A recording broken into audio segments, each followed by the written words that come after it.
Welcome everybody, another beautiful day here in Raton, New Mexico. Welcome to our YouTube channel here at Hester's Motorsports in Raton, New Mexico.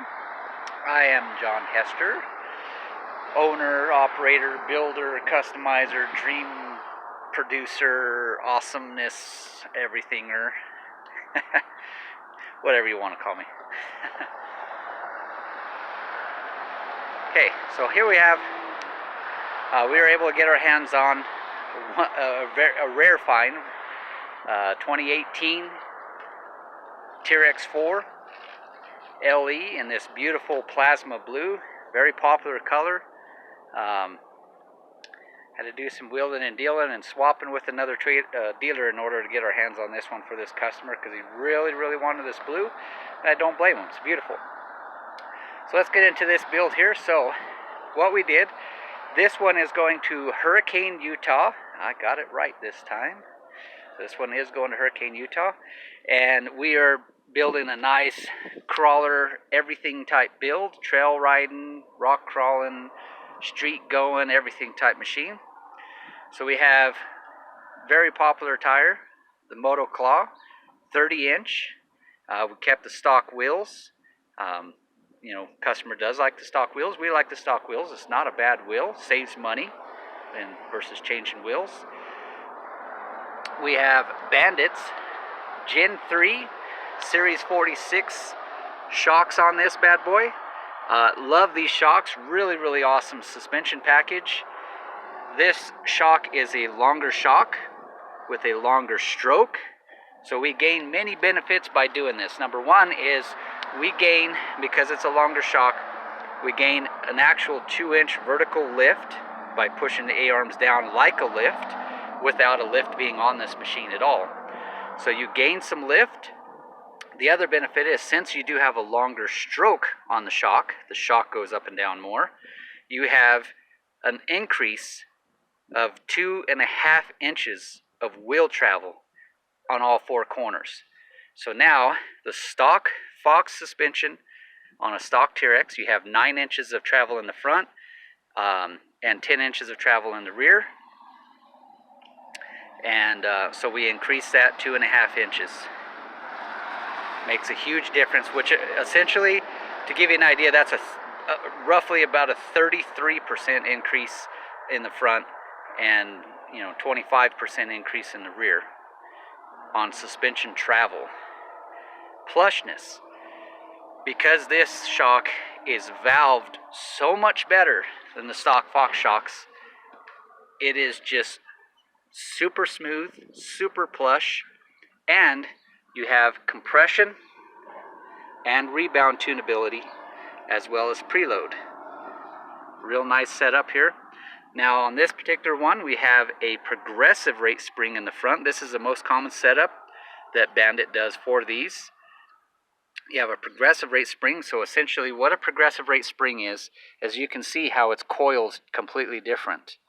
So this acts like a softer spring up here, and then you have a stiffer section down here. So as the spring compresses, it gets stiffer, where most springs are linear and it doesn't matter where, it's the same spring tension.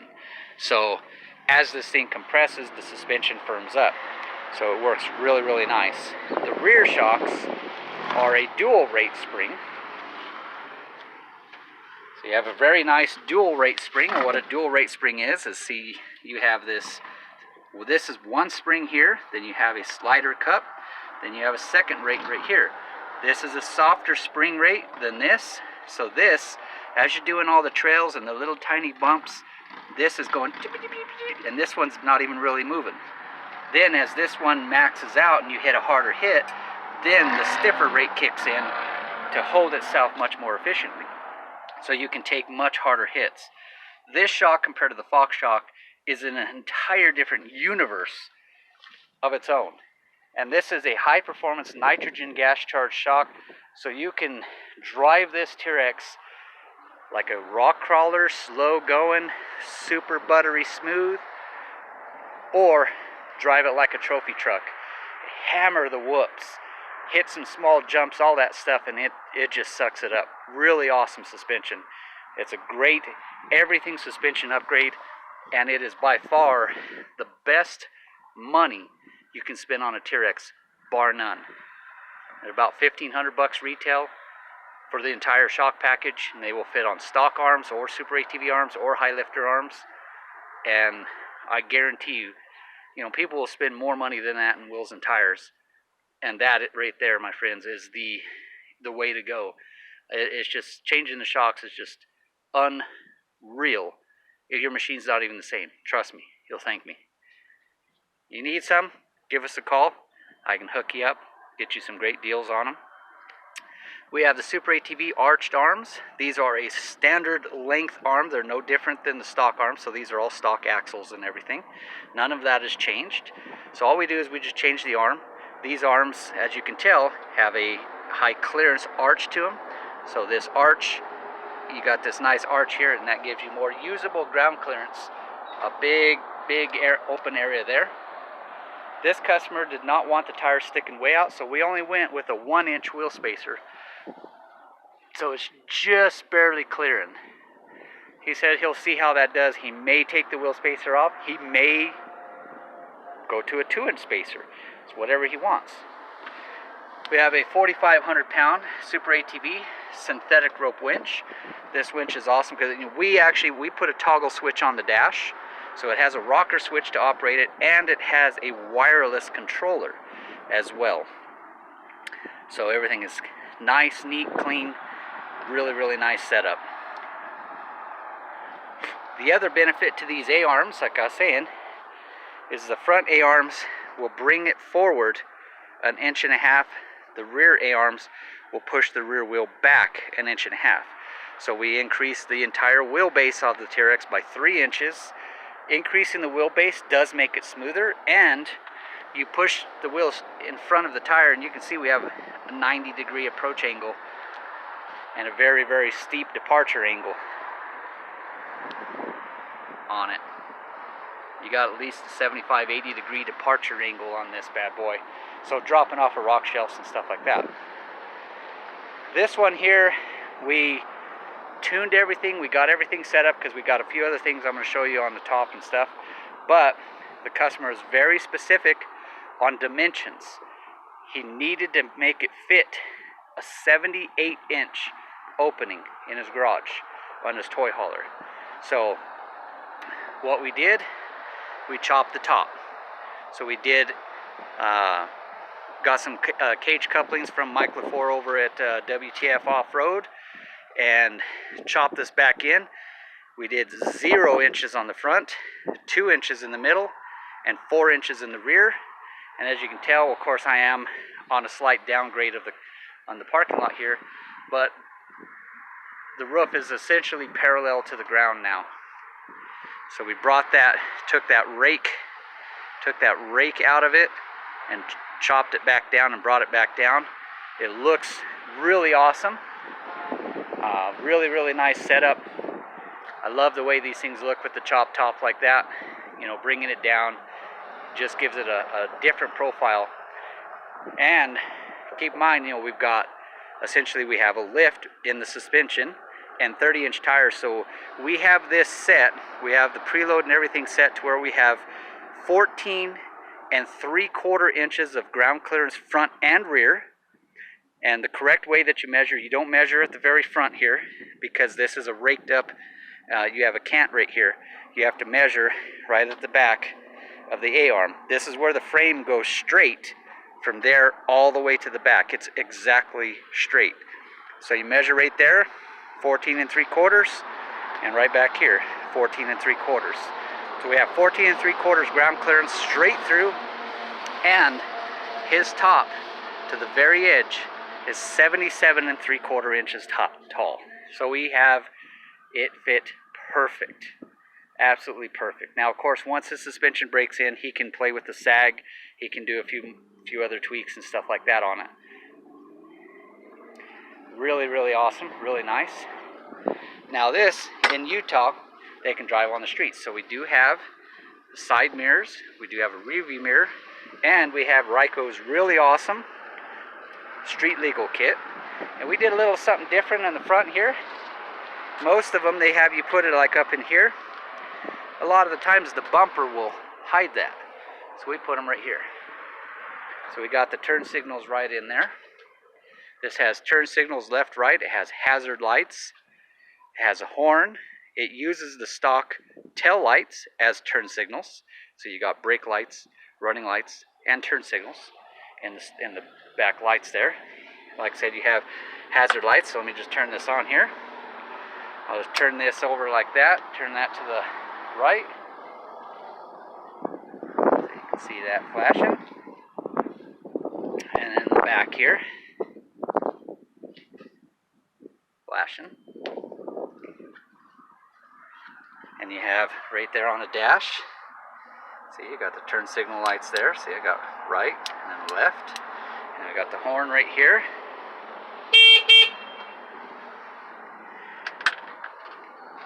Now, here's another cool thing that we did. Now, this one, of course, you know, he's doing a lot of rock crawling, so we did do V-Force John's Stage 2 clutching, and we have it set up to give it a lot more bottom end and mid-range pull, but it pulls up to the 50-mile-an-hour limiter with authority, so it has a more aggressive profile. It works so much better, makes a huge difference.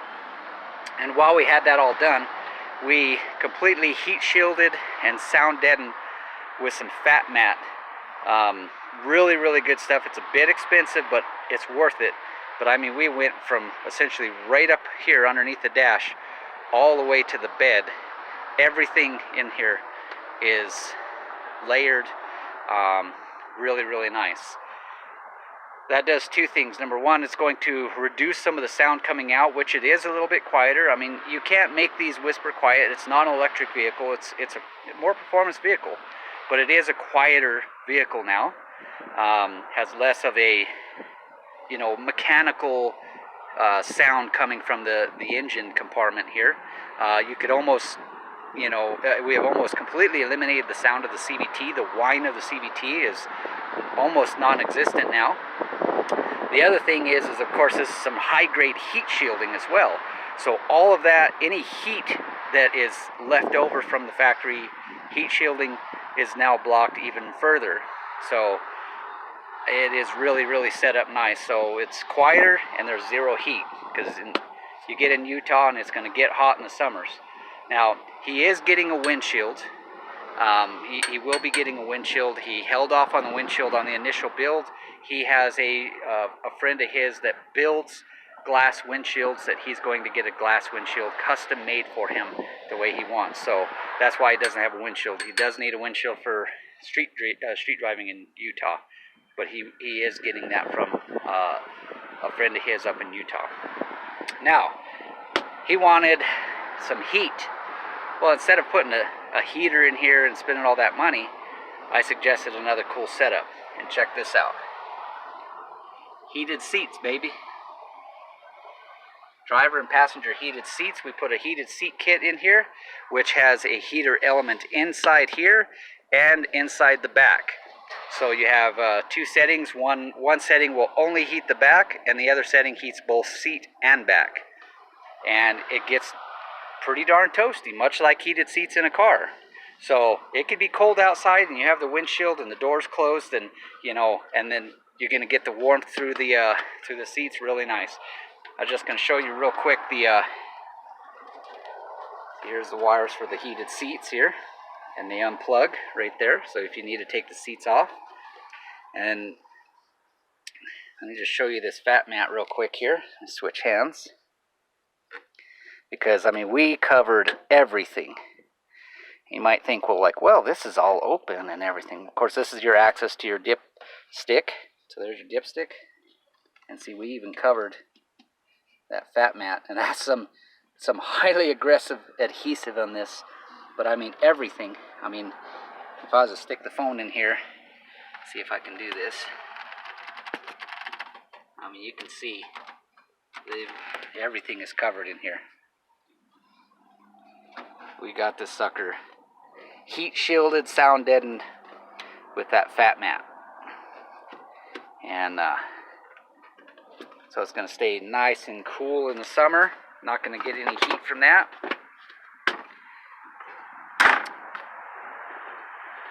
So here's this customer's build. Really awesome setup here. I'll walk around so you can kind of see the back of the cage and everything. Lots of ground clearance.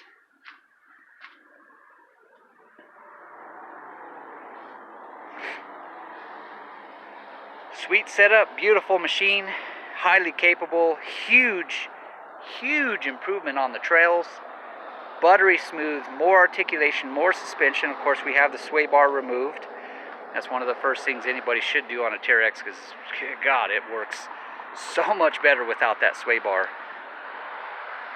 Really nice setup. Really awesome setup in here. I want to thank everybody for watching. Be sure to click the subscribe and the notification button, so whenever we do more videos like this, you get a notification. You get to check them all out. Be sure to give us a like. Follow us on Facebook. It's www.facebook.com/Hester's Motorsports. I will have a link down in the descriptions below, as well as our website. We'll have a link in there. Along with everything that is on this vehicle will be in the descriptions page too. Thank you all for watching. Now, what can we build for you today?